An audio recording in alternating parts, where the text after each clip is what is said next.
America has a cost of living problem. For millions of people, affording housing, groceries, and transportation has become a daily challenge, especially in cities. But some cities have taken that challenge to an entirely new level. Today, we're looking at the 10 most expensive cities in America. We'll look at what's driving the costs and why still people choose to live in these places anyway. Before we start, please subscribe and support me on Patreon. All money goes directly to my university funds. Number 10. San Diego, California. San Diego often gets overshadowed by its neighbors, but make no mistake, it's one of the most expensive cities in America. The median home price is over $950,000. Median rent for a one-bedroom apartment is $2,600, and the overall cost of living is 50% higher than the national average. The reason? A combination of limited housing supply, zoning restrictions, and high demand driven by its weather, beaches, and quality of life. Despite its laid-back image, San Diego is becoming increasingly unaffordable, especially for middle-income earners. Number 9. Miami, Florida. Known for its beaches and nightlife, Miami has quietly become one of the least affordable places to live. The median home price is $620,000, and rent for a one-bedroom apartment is $2,400. The overall cost of living is 23% above the national average, but unlike other cities, Miami's wages haven't kept up, making its income-to-housing cost ratio one of the worst in the country. Add in high insurance premiums due to climate risks, and living in paradise comes with a steep price tag. Number 8. Boston, Massachusetts. Boston is a case study in education-driven demand. The median home price is $880,000. The rent for a one-bedroom apartment is $3,000, and the cost of living is 48% above the US average. With major universities, hospitals, and tech firms clustered downtown, demand for housing has exploded. But historic preservation rules and limited land mean very little new housing gets built, keeping prices high even as population grows. Transportation and grocery costs are also above average, thanks to Boston's dense layout and northeast location. Number 7. Seattle, Washington. The tech boom has transformed Seattle from grunge capital to real estate hotspot. The median home price is $950,000, and one-bedroom apartment rent costs are around $2,800 on average. Overall cost of living is 54% above the national average. Amazon, Microsoft, and other tech giants have drawn in high-paying jobs, but the housing supply hasn't caught up. Zoning laws still favor single-family homes, and infrastructure costs, especially energy, are on the rise. Number 6. Los Angeles, California.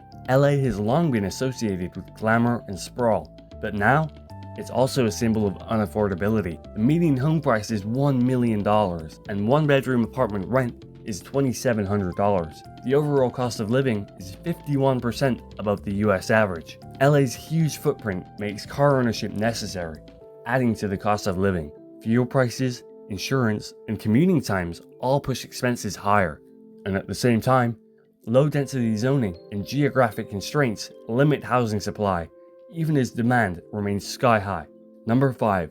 Orange County, California. Yes, Orange County, technically distinct from LA, but equally expensive. The median home price is $1.1 million, and a one-bedroom apartment rent is $2,800. Cost of living is 52% above the national average. With coastal communities such as Newport Beach, Orange County offers the amenities of LA without the density, and that comes with higher prices. But unlike LA, Orange County has fewer large employers and less transit infrastructure, making the high cost even harder to offset.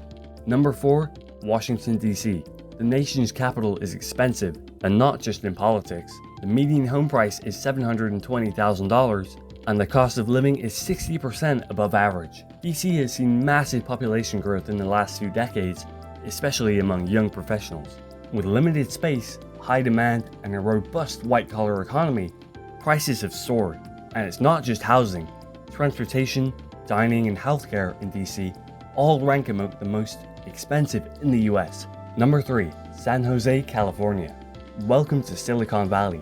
The median home price is a whopping $1.4 million, and one-bedroom rent is around $3,200. Cost of living is 81% above the national average. San Jose has some of the highest median incomes in the country, but that's barely enough. With Apple, Google, and other major firms nearby, housing demand is overwhelming, and local zoning, often prohibits dense construction, keeping supply artificially low.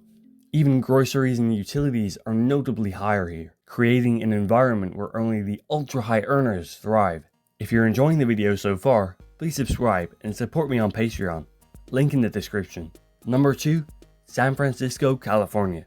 For decades, San Francisco was the poster child for unaffordable living. The median home price is $1.3 million, and the overall cost of living is 84% above the US average. The tech boom drove prices into the stratosphere, but local laws, including height limits and slow permitting, limited new construction. Though prices have dipped slightly since 2020, San Francisco remains nearly unattainable for middle-class families, with everything from coffee to car insurance priced above average. Even those earning six figures often struggle with the cost of living. And at number 1, New York City. Rent for a one-bedroom apartment in Manhattan is $4,200, and the overall cost of living is 87% above the national average. New York is unique in that you can live without a car, which helps, but everything else is eye-wateringly expensive. Groceries, dining, healthcare, and childcare. The sheer demand for proximity to jobs, culture, and transit pushes prices to the extreme. And while New York has more housing units than any other US city, regulations, high construction costs, and fierce competition keep availability low. Even outer boroughs like Brooklyn and Queens have median rents above $2,500 a month. Still, millions continue to live here. Why? Because in New York, you're paying for access to opportunity, energy, and the experience of being at the center of it all. So why do people stay in cities where rent eats half their paycheck? For some, it's economic opportunity. High-paying jobs in tech, finance, or law aren't evenly distributed. They cluster in expensive metros. For others, it's lifestyle, walkability, culture, transit, or simply being part of something bigger. And for many, it's just inertia. They were born there, they have family there, or simply haven't found an alternative that feels worth the trade-off. The reality is, cost doesn't always equal quality of life, but in the US, affordability is becoming the exception, not the norm. If you enjoyed the video, please subscribe and support me on Patreon to get bonus content and early access to videos. Comment which of these cities would you like to live in. Texas, the Lone Star State. It's the second largest US state by both area and population. It was once an independent country. Its culture is distinct, its politics divisive, its geography extreme, and its reputation enormous. For outsiders, and even many Americans, Texas can feel less like a US state and more like its own universe. So today, we're going to break down what Texas actually is in the first episode of America Explained. This is Texas. Before we start, please subscribe and support me on my Patreon. All money goes directly to my university fund. Let's get into it. Let's start with the obvious. Texas is massive. It covers over 268,000 square miles. That's more land than Germany, England, Scotland, Ireland, Belgium, and the Netherlands combined. It borders 4 US states and Mexico, and has a coastline on the Gulf of Mexico that stretches for over 350 miles. But more than size, it's the diversity of terrain that stands out. The west is arid desert and rugged mountains. Think El Paso and the Chihuahuan Desert. The east is swampy, humid, and forested, more like Mississippi than the Mesa. Central Texas blends rolling hills and plains, while the Gulf Coast is flat and hurricane-prone. And the Panhandle? It's essentially an extension of the Great Plains. Windy, flat, and wide open. This variety means Texas can grow cotton and wind power, drill for oil, raise cattle, and host tech startups, all in one state. Texas has over 30 million residents, second only to California. But while California is aging and slowing in growth, Texas is booming. Why? 2 reasons: births and migration. Texas is one of the youngest populations in the US, with high birth rates and a steady influx of newcomers, both from abroad and from other states. Hispanic Texans now make up over 40% of the population, nearly equal to the white, non-Hispanic residents, and are expected to become the largest group overall within this decade.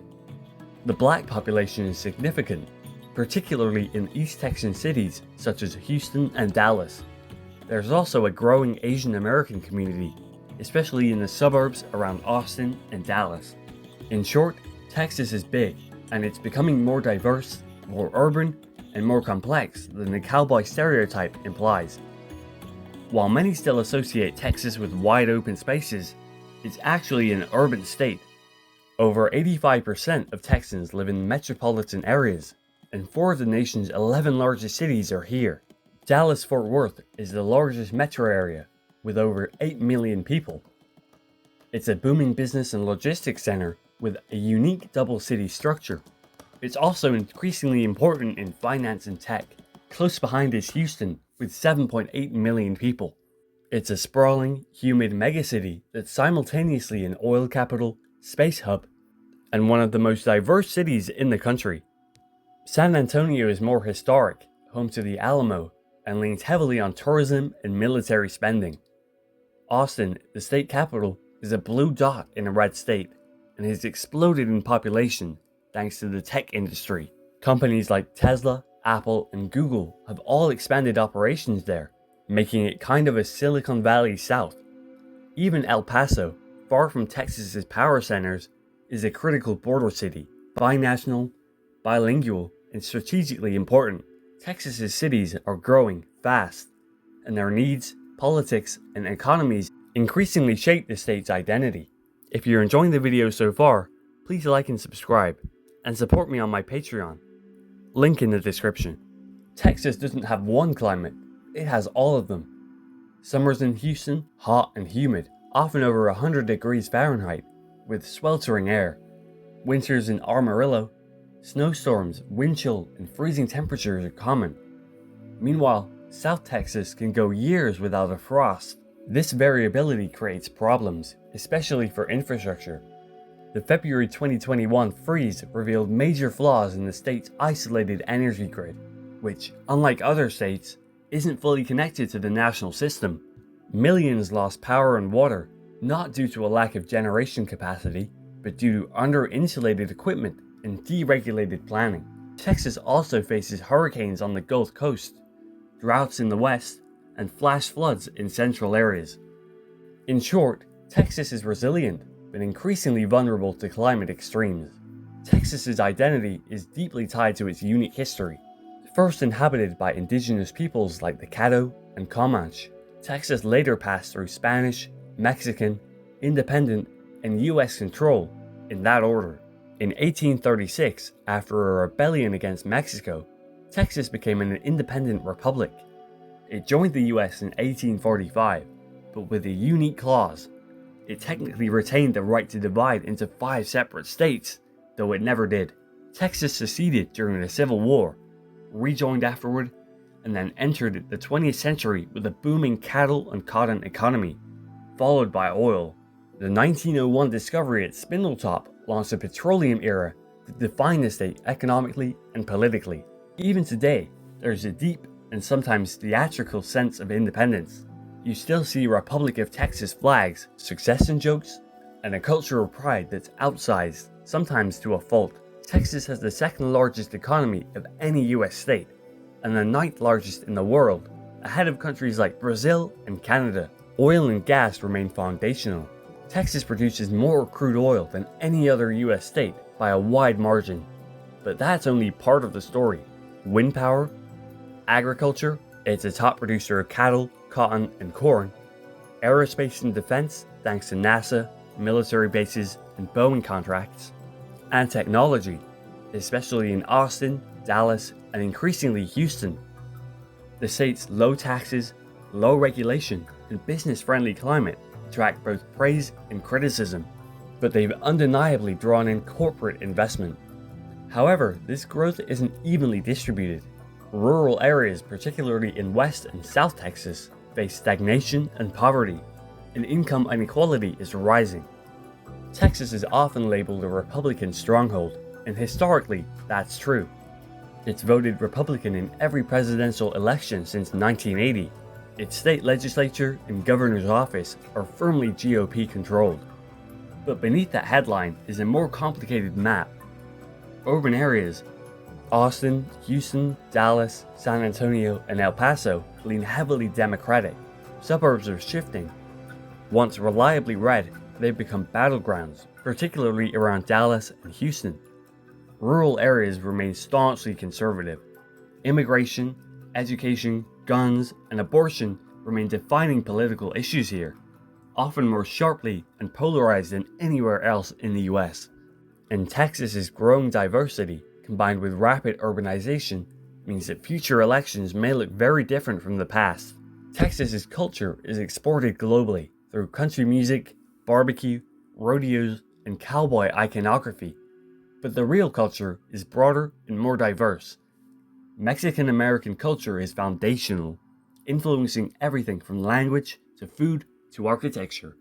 There's also a significant German legacy, especially in the Hill Country, as well as Vietnamese, Nigerian, Indian, and Salvadoran communities that are redefining what Texan means. Houston alone is one of the most diverse cities in the US and home to over 140 languages spoken. Culturally, Texas is both proudly regional and quietly global, often at the same time. Next, education and infrastructure. Texas has some world-class universities like the University of Texas at Austin, Texas A&M, and Rice, but the state also struggles with educational inequality, especially in low-income and rural districts. Its infrastructure is similarly mixed. The state's refusal to expand Medicaid and its deregulated energy grid and rapid urban sprawl have created complex challenges in healthcare access, traffic congestion, and housing affordability. The key issue? Growth. Texas is gaining over 1,000 new residents every day, and the infrastructure hasn't always kept pace. With a 1,200-mile border with Mexico, Texas sits at the epicenter of the US immigration debate. The Rio Grande Valley, El Paso, and Laredo are more binational communities than border checkpoints. Families, economies, and cultures move back and forth constantly. But immigration is also a political flashpoint, with federal and state authorities often at odds. Texas has even built sections of its own border wall, deployed state troops, and passed aggressive immigration laws, all part of a larger, often contentious, national conversation. The border is real, but is also human, nuanced, and economically vital to the state. Texas is growing, diversifying, urbanizing, and modernizing. Its population could reach 50 million by 2050. It could become a political swing state. It could lead renewable energy. Or it could face some massive climate challenges. It's a place of paradoxes. Rich but unequal, conservative but changing. But whatever happens, Texas will remain influential. Not just within the US, but globally. Because when Texas changes, America changes with it. Texas isn't just a state. It's a symbol. And a story still being written. Thanks for watching. If you enjoyed the video, please subscribe and support me on my Patreon, link in the description. Thank you. Walkability in America is a rare and underrated luxury. In many US cities, daily life without a car isn't just difficult, it's borderline impossible. But a select few cities have done something unusual.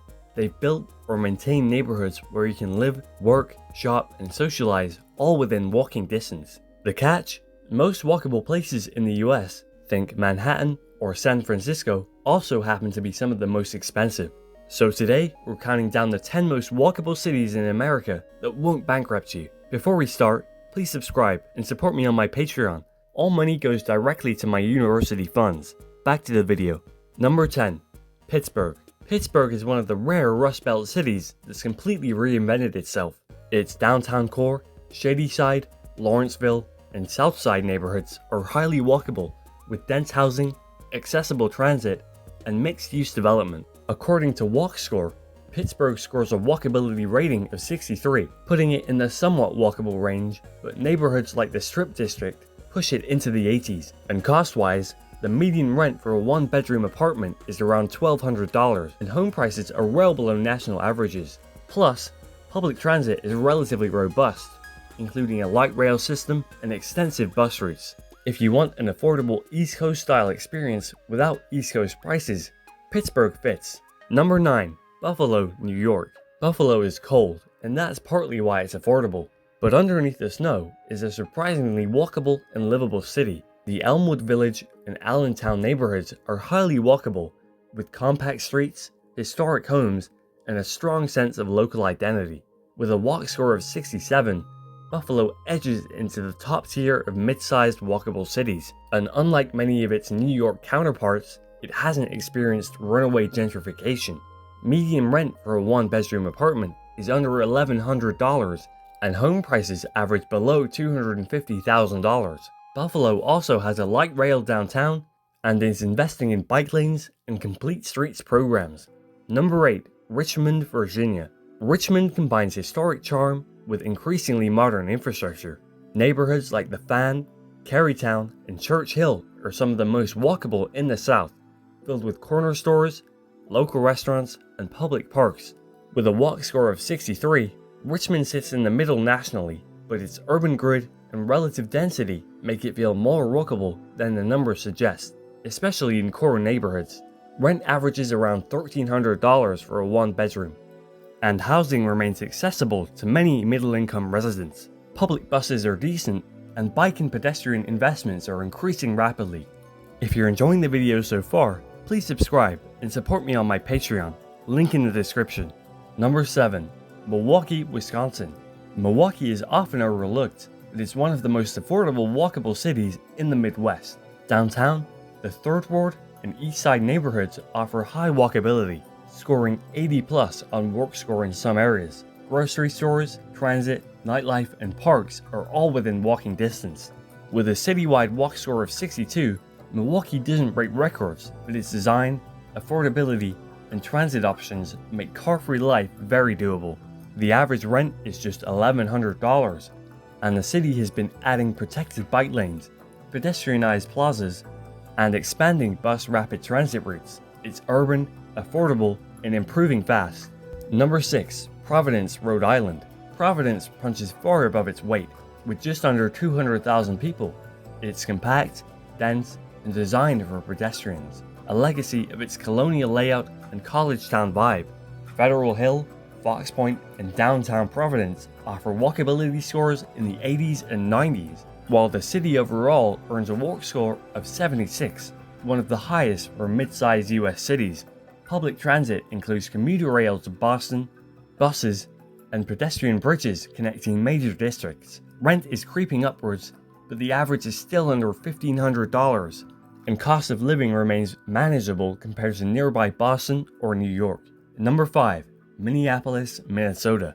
You don't usually associate walkability with snow, but Minneapolis breaks that rule.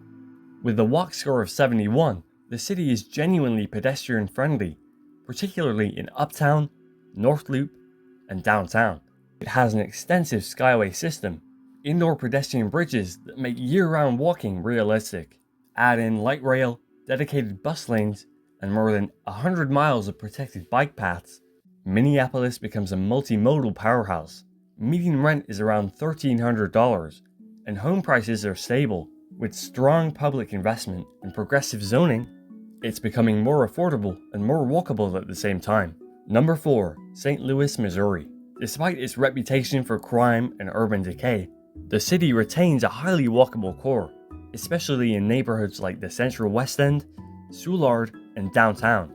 With a walk score of 65, St. Louis is in the somewhat walkable range, but again, specific neighborhoods are far higher.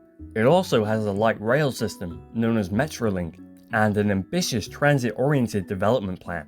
Rent for a one-bedroom is often under $1,000 a month, and the cost of buying a home is among the lowest of any walkable city in the US. It's not perfect, but if affordability is key, few places offer more walkable space per dollar. Number 3.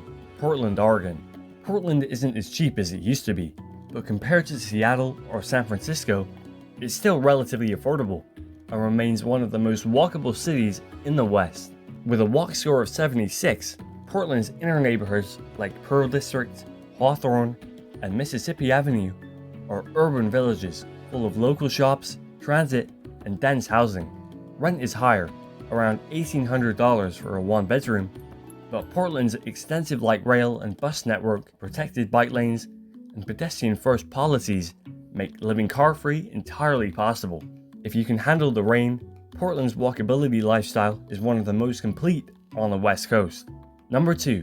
Philadelphia, Pennsylvania. Philadelphia often gets overshadowed by New York and DC, but for walkability on a budget, it's hard to beat.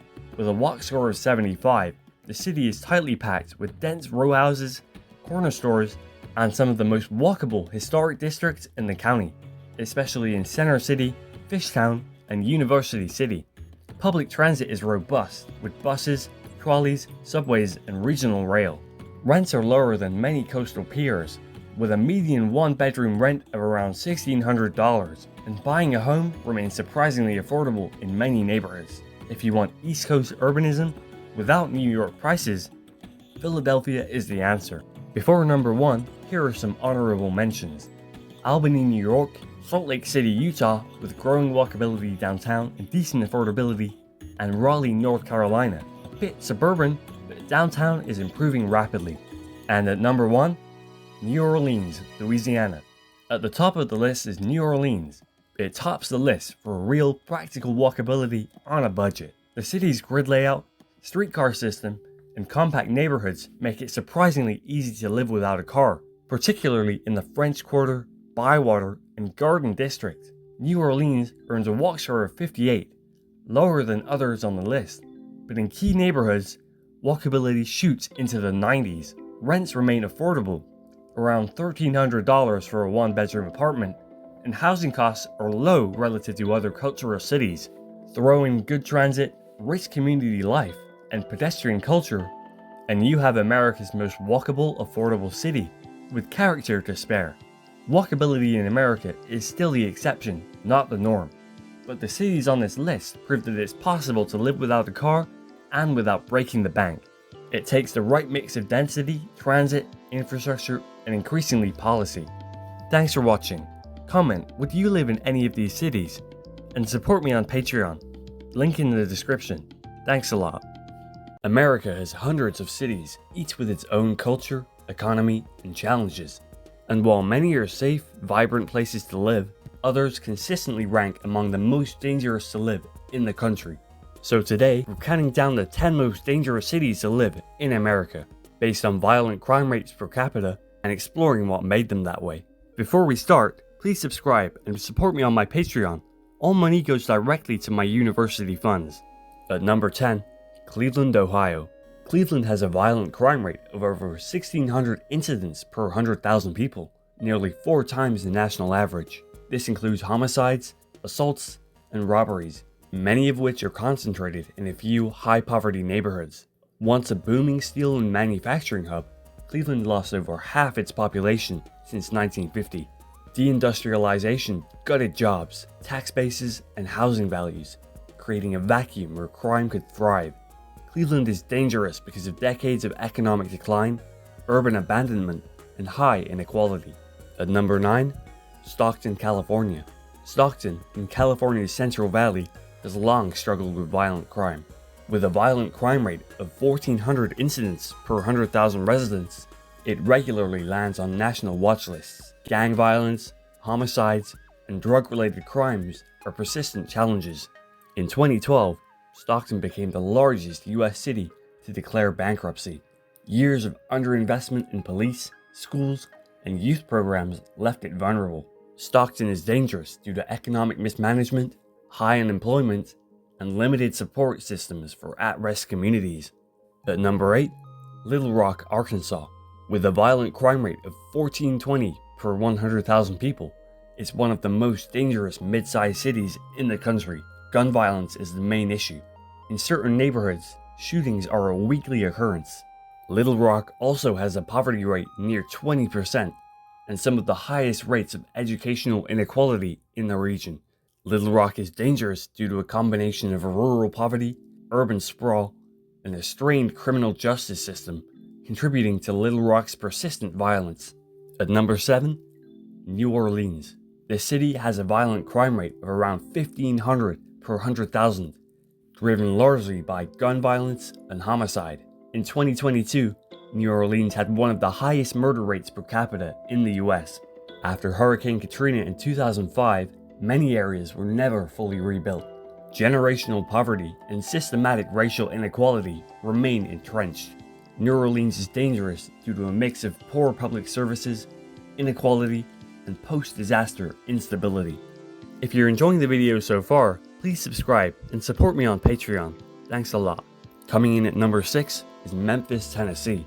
With a violent crime rate topping 2,300 per 100,000, Memphis ranks consistently high in assaults, shootings, and property crimes. Memphis also has one of the highest child poverty rates in the country, and many neighborhoods have seen decades of neglect. Memphis is dangerous due to a lack of economic opportunity, resource inequality, and an overstretched police force. At number 5, Detroit, Michigan. Once the heart of the American auto industry, Detroit is now infamous for its crime rate, around 2,200 per 100,000 people. Decades of economic collapse and the largest municipal bankruptcy in US history left Detroit struggling to fund basic services. While downtown Detroit is seeing a resurgence, many outer neighborhoods remain hollowed out.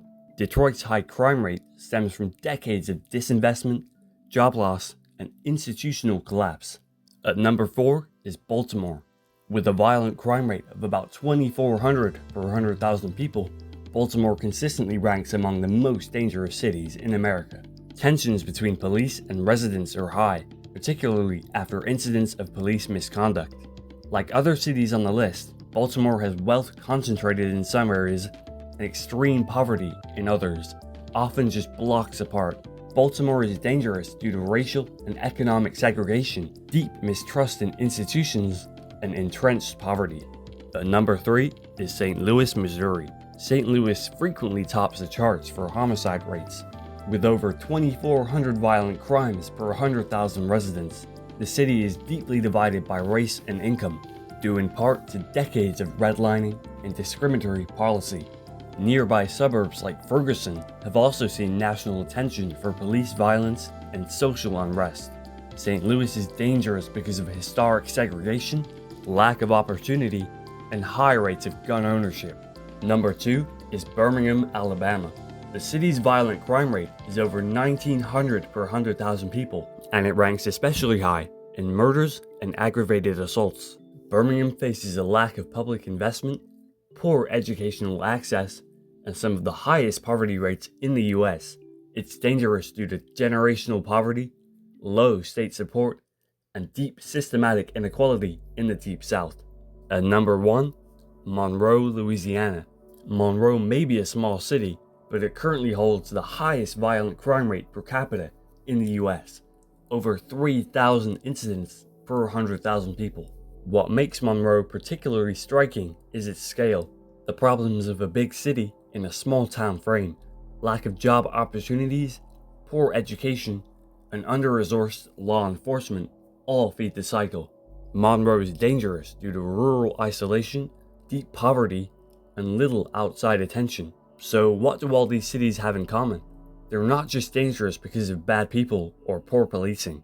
They're dangerous because of long-standing structural forces, deindustrialization, disinvestment, segregation, and poverty. Where crime rises, opportunity usually falls. And fixing crime means fixing everything else first. Jobs, schools, healthcare, and trust. Thanks for watching. If you enjoyed the video, please subscribe. And please support me on my Patreon, link in the description. Thank you. In most American cities, walking isn't just inconvenient, it's almost impossible. You'll find neighborhoods with no sidewalks, grocery stores miles away, and streets built only for cars. But why? Why are American cities so unwalkable when cities around the world make walking the default? Today we're diving into the history, design choices, and policies that led to this, and looking at what it would take to fix this. Before we start, subscribe and support me on Patreon. All money goes directly to my university funds. Walkability isn't just about sidewalks, though those matter. It's about density, mixed-use zoning, and street design. It's also about transit. Walkability and public transport go hand in hand. One extends the other. In short, walkability is about making cities for people, not just for cars. Here's the twist. American cities used to be walkable. Places like Boston, Philadelphia, New Orleans, and Chicago were built with 4 cars. Their street grids are tight, Their buildings are close together, and most daily errands can still be done on foot. But something changed in the 20th century. Not just how cities grew, but how we planned them. After World War II, the US experienced a housing boom. Millions of returning veterans needed homes, and thanks to rising incomes, cheap fuel, and a growing car industry, those homes didn't need to be in cities, they could be in suburbs. This was the rise of suburbanization, powered by one thing above all, the automobile. Next, zoning. Here's where things get technical and problematic. To build these new suburbs, cities adopted single-use zoning laws. That meant neighborhoods could only have one purpose: residential, commercial, or industrial. This separated homes from stores, schools, and workplaces, all of which now required driving. And it wasn't accidental. Zoning was seen as a way to protect property values, often as a proxy for racial and economic exclusion. Even today, 75% of residential land in US cities is zoned exclusively for single-family homes.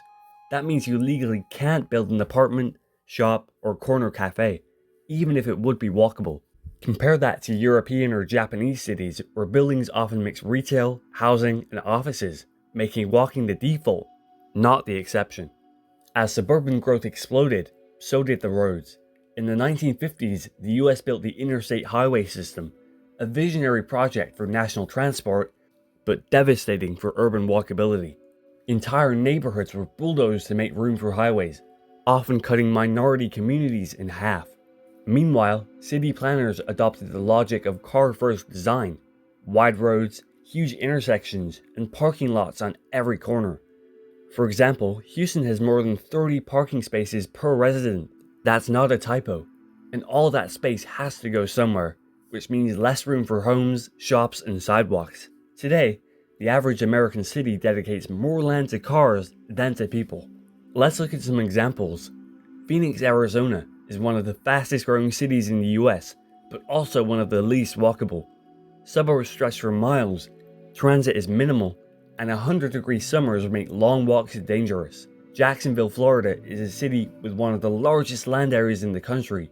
Public transport is sparse, and zoning ensures that homes, shops, and offices are almost always separated. Then there's Dallas, Texas, where many residential areas have no sidewalks, and grocery stores are often several miles apart. In all of these cities, the average American person drives over 25 miles per day. Not because they want to, but because they have to. So why does this even matter? Well, for starters, cars are expensive. The average annual cost of owning a car is over $12,000. That's a massive burden, especially for lower income families. But it's also about health. In walkable cities, people get more daily activity, have lower obesity rates, and stronger social connections. And then there's safety. The US has some of the highest pedestrian fatality rates in the developed world, much of it due to road design that prioritizes speed over safety. There's also the climate impact. Transportation is the largest source of emissions in the US, and most of that comes from personal vehicles. In short, building unwalkable cities has made us less healthy, less safe, and less sustainable. But not every city fell into this trap. New York City, despite its cost, remains America's most walkable city, with over 80% of residents in Manhattan living without a car. Washington, D.C., Boston, San Francisco, and Philadelphia all retain walkable cores, with dense housing, good transit, and mixed-use zoning. But more interesting are the smaller cities making walkability work without breaking the bank. There's Madison, Wisconsin, with compact streets, active transit planning, and affordable housing. Portland, Oregon limits parking minimums and invests in bike infrastructure. Buffalo, New York is a legacy city now revitalizing old neighborhoods around pedestrians. These cities show that walkability is not a luxury, it's a policy choice. If you're enjoying the video so far, please subscribe and support me on Patreon, link in the description. What if we flip the question?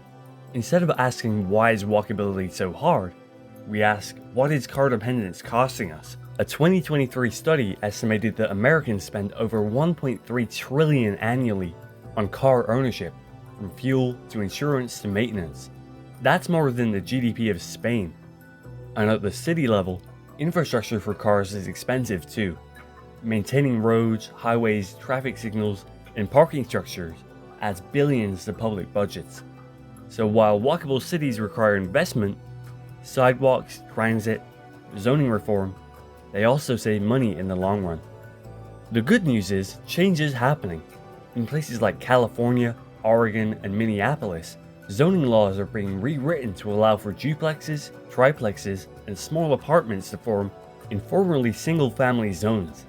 Cities like Charlotte, Salt Lake City, and Denver are reimagining their downtowns, adding transit lines, bike infrastructure, and pedestrian plazas. Even suburbs are experimenting. Arlington, Virginia transformed its metro corridors into dense, walkable villages without losing its suburban character. There's growing recognition that building for cars alone is unsustainable, and that more people want to live in places where walking is safe, pleasant, and practical.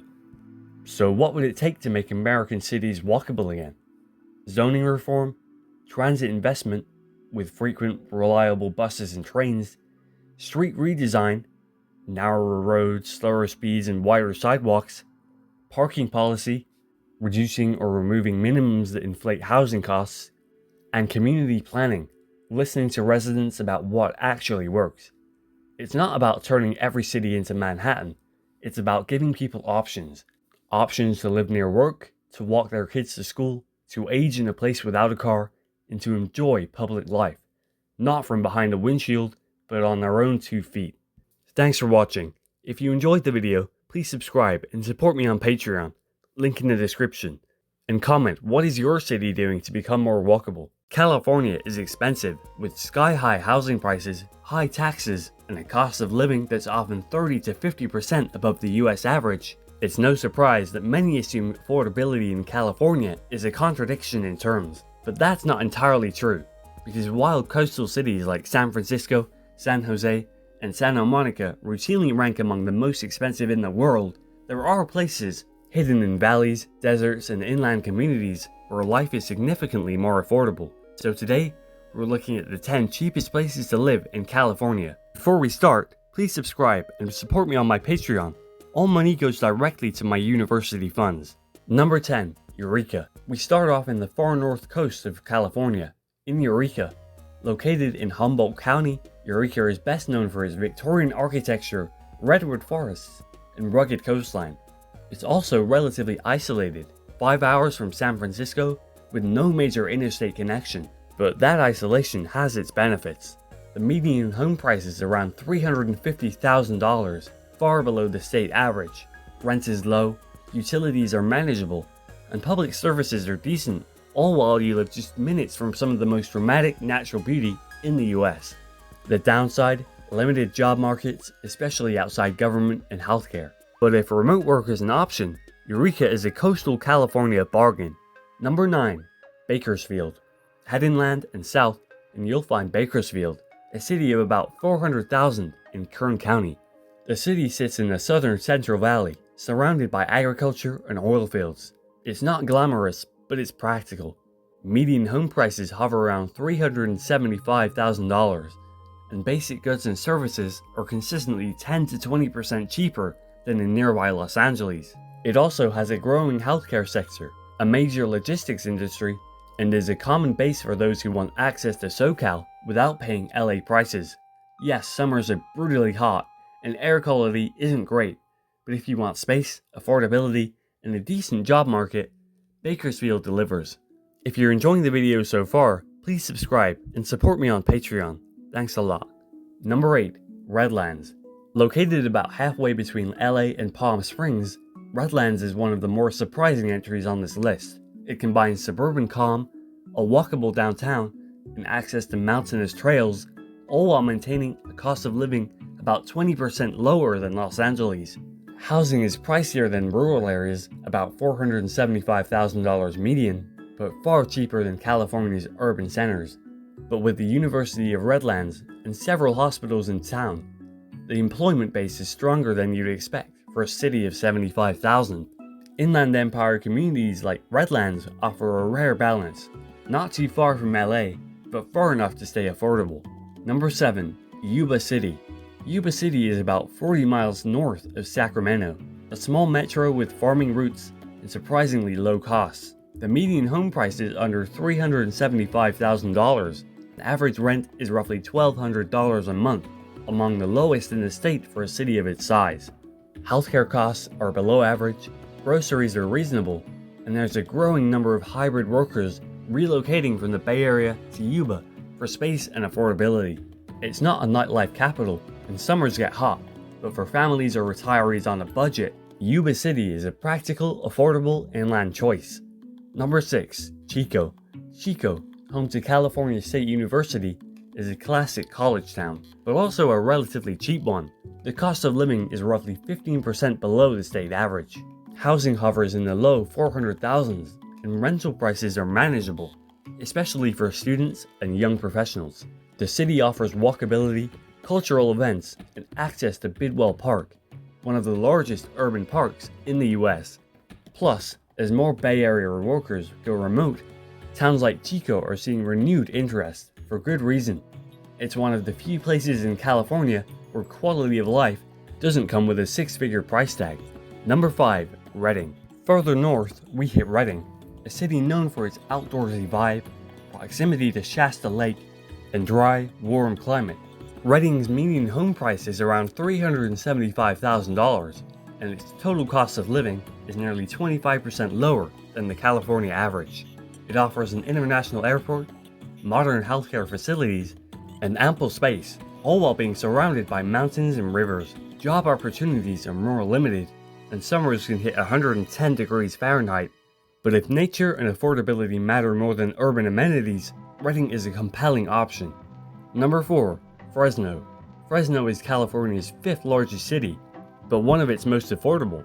Located in the heart of the San Joaquin Valley, Fresno is an agricultural powerhouse, but in recent years it's diversified with education, healthcare, and logistics sectors. The median home price here is just under $400,000, and total expenses from transportation to groceries are consistently lower than in coastal cities. It's also relatively central. You're just a few hours from Yosemite, the Bay Area, or Los Angeles. Fresno isn't glamorous, but it's livable, growing, and affordable, especially for first-time homeowners. Number 3. Merced. Just north of Fresno is Merced, a fast-growing city anchored by the University of California. That sparked new development, infrastructure investment, and increased services, but prices remain low. The median home price is under $375,000, and rents are well below the state average. Utilities, groceries, and healthcare also cost less. UC Merced's presence offers education, jobs, and a more dynamic local economy than some other valley towns. For students, staff, or remote workers looking for low overhead and a solid internet, Merced is a surprising bright spot. Number 2. Barstow. Barstow sits in the Mojave Desert, a town that many people drive through rather than to, but it has its advantages. The median home price is just over $250,000, one of the lowest in the state. The overall cost of living is nearly 30% below the state average. Located along I-15, it's halfway between LA and Las Vegas, making it a logistical hub with employment in transportation and military sectors. Is it hot? Yes. Is it remote? Also yes. But for those who prioritize low costs above all else, Barstow is a desert outpost worth considering. Number 1. Hemet. At the top of the list is Hemet, located in Riverside County, about 90 minutes both from San Diego and Los Angeles. Hemet's median home price is around $375,000, and it boasts some of the lowest utility and healthcare costs in Southern California. It's popular among retirees, with a large 55-plus community, but it's also increasingly drawing young families priced out of nearby towns. You get the Southern California sun, mountain views, and access to coastal cities without the SoCal price. For those seeking the best affordability to lifestyle ratio in California, Hemet might be it. California isn't known for affordability, but that's largely because attention tends to focus on coastal metros. The truth is, inland California tells a different story. Across the Central Valley, the far north, and parts of the desert, it is possible to live affordably, even in the Golden State. Thanks for watching. If you enjoyed the video, please subscribe and comment which of these cities would you want to live in. And please support me on my Patreon, link in the description. Thank you. At first glance, it looks like a mistake. A bridge 25 miles long, stretches over open water in Louisiana. It connects the New Orleans suburbs to not much. No towering skyline, no major highway interchange, just marsh, subdivisions, and pine trees. It's the Lake Pontchartrain Causeway, and for decades, it held the title of the longest continuous bridge over water in the world. To some, it's an engineering marvel. To others, it's just a really long way to nowhere. So today, we're exploring why Louisiana built this colossal structure, what it connects, what it avoids, and how this bridge reveals the unique geography, politics, and economics of the Deep South. Let's start with the basics. The Lake Pontchartrain Causeway is actually two parallel bridges, built 14 years apart. The original span opened in 1956, followed by a second in 1969 to handle growing traffic.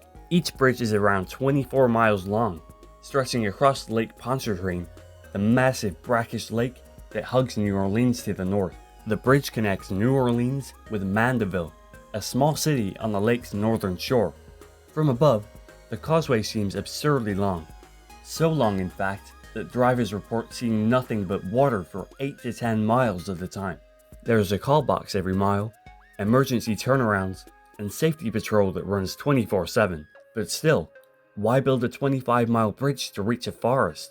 To understand the causeway, you have to understand Louisiana's geography. Lake Pontchartrain is big, 630 square miles, or roughly the size of Los Angeles. It's shallow, just 12 to 14 feet deep, but wide enough that going around it by car adds an extra 40 to 50 miles. Before the bridge, the only way to get from New Orleans to the North Shore was by driving east, then looping up and west again. That detour made daily commuting between the two shores nearly impossible, at least until the 1950s. In the early 20th century, New Orleans was growing, but so was its traffic and urban congestion. At the same time, developers and local officials saw potential on the North Shore: cheap land, lower crime, and more space. By the 1950s, suburbanization was in full swing. America was building highways, homes, and bridges fast. In 1955, the Greater New Orleans Expressway Commission issued $30 million in bonds, roughly $350 million today, to build the bridge, without using state or federal funds. Construction was rapid. The first span opened in 1956, and by 1969, rising demand led to the construction of a second parallel bridge. If you're enjoying the video so far, please like and subscribe. It helps a lot. So what justified such a massive investment? At the time, Mandeville and the North Shore were sparsely populated, but that was the point. The causeway wasn't built to connect two major cities, it was built to stimulate growth, to create a new suburb where land was cheap and traffic from New Orleans could escape. Today, the North Shore is home to over 300,000 people, forming one of the fastest growing regions in Louisiana. The bridge effectively turned Lake Pontchartrain into a moat, separating the urban core from a newly created suburbia. The causeway reduced commute times from over 90 minutes to just 30, and became an economic lifeline for businesses and workers. But some might ask, why not just run a ferry? There were ferry services before the bridge, but they were slow, weather dependent, and couldn't handle the scale of post-war traffic. The bridge offers unmatched reliability. No wait times, no loading, no tides, no fuel costs. It's open every day of the year, even through storms and hurricanes, though it does close for extreme winds. So, was it really a bridge to nowhere? Not anymore. Today, the Lake Pontchartrain Causeway carries around 43,000 vehicles per day. That's fewer than many urban interstates, but for a rural connector between a city and a suburb, it's substantial. And despite the initial skepticism, the bridge succeeded in reshaping the geography of the region. Mandeville, Covington, and many other North Shore cities have become wealthier, better educated, and more suburbanized than many parts of southern Louisiana. In some ways, it's a bridge from urban struggle to suburban prosperity, but 25 miles of concrete doesn't maintain itself. The causeway is operated by a special district funded by tolls, which vary based on direction. It has its own police, maintenance crews, and engineering teams. The bridge is supported by 9,500 concrete pilings, and much of it sits just 15 feet above the water. That low elevation makes it vulnerable to storm surge, but its design has held up surprisingly well, even during Hurricane Katrina, which hit just west of the structure. Still, there are challenges. Drivers report intense wind shear, limited visibility, and monotony that causes fatigue. The lack of exits or rest areas mean emergency response has to be rapid and well coordinated. There are also ecological concerns. The bridge affects water flow and has raised questions about its impact on fish migration and coastal erosion.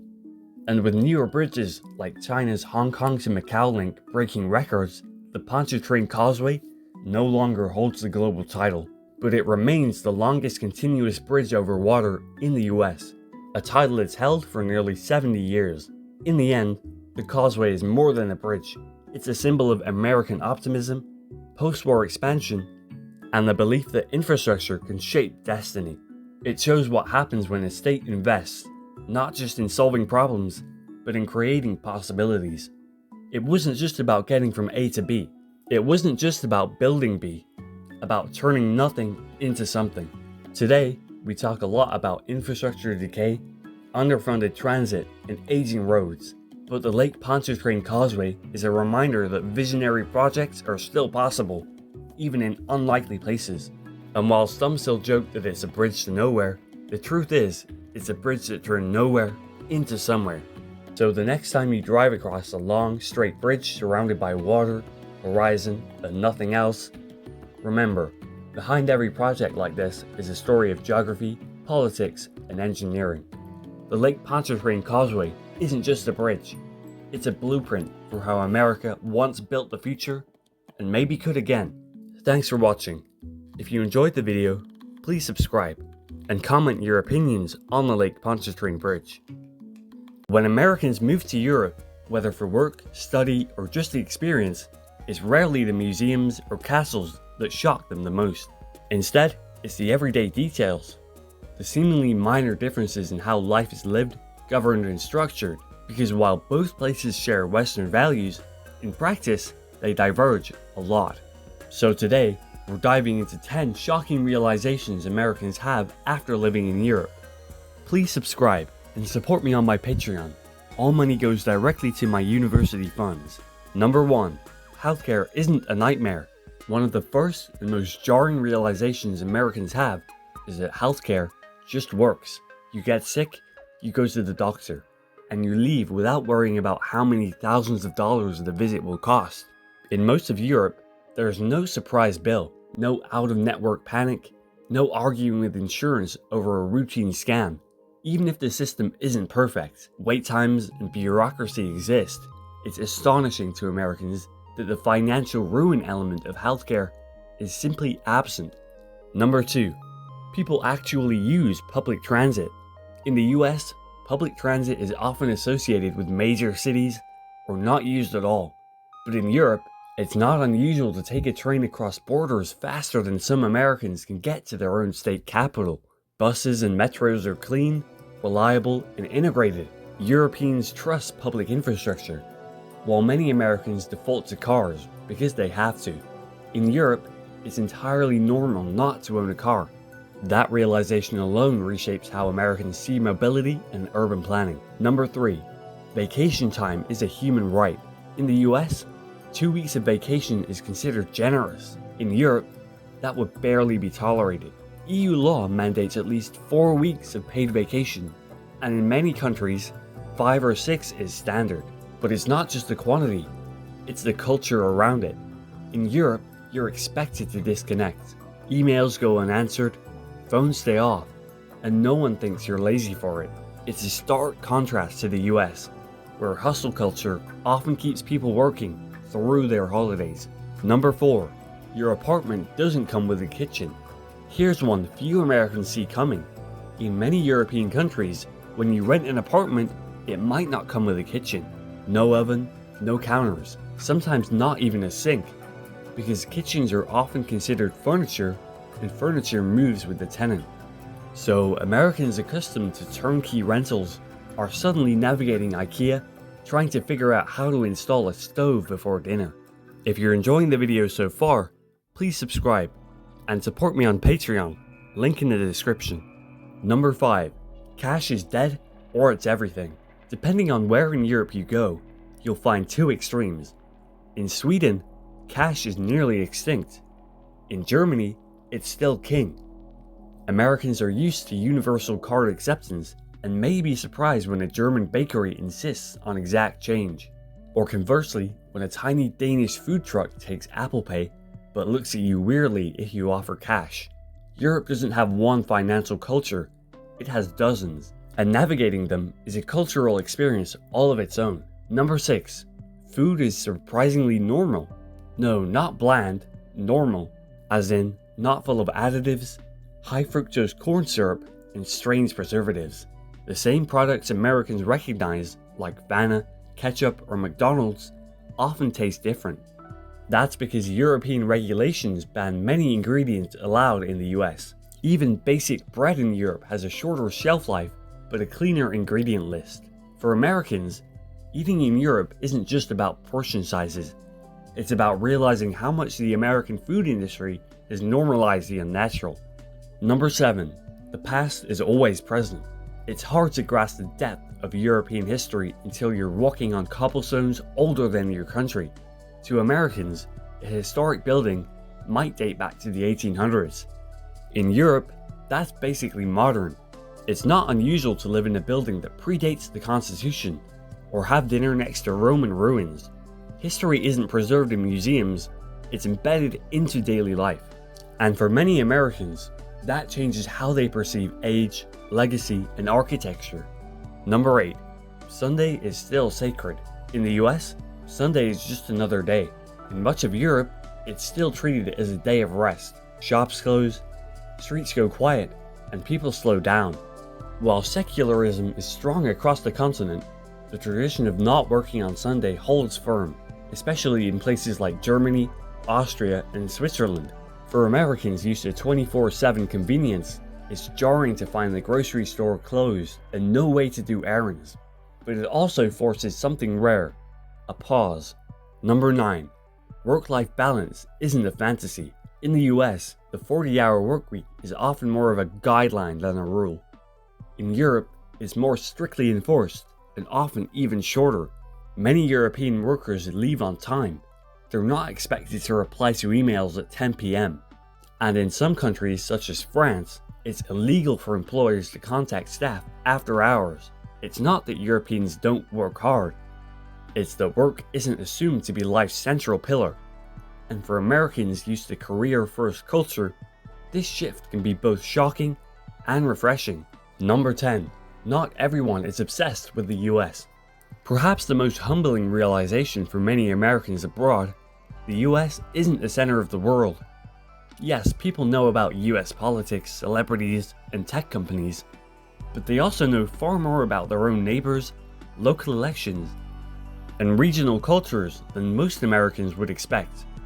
The truth is, while America's global presence is massive, most Europeans don't think about it daily.